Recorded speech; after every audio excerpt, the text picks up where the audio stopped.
मित्रांनो, रात्रीची बातमी आहे. महाकुंभमेळा प्रयागराज या ठिकाणी संगम घाटावरती रात्री झालेल्या पळपळीमध्ये चेंगराचेंगरीमध्ये 10-11 लोकांचा मृत्यू झालेला आहे.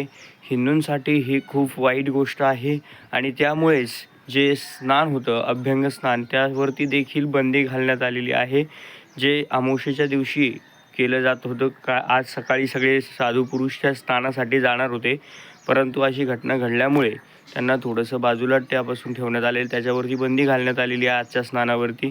असं या ठिकाणी माझं म्हणणं आहे की जे प्रयागराजला आता जाणार आहेत, महाराष्ट्रामधूनही कित्येक लोक जाणार आहेत. आपण सर्वांनी आपल्या स्वास्थ्याची काळजी घ्यावी.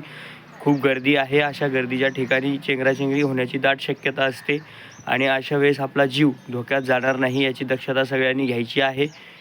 चला, आज सकाळी तुमच्यापर्यंत ही अपडेट पोहोचवतो आहे मी ह्या माध्यमातून. आपल्या व्हिडिओला लाईक करा, शेअर करा, सबस्क्राईब करा.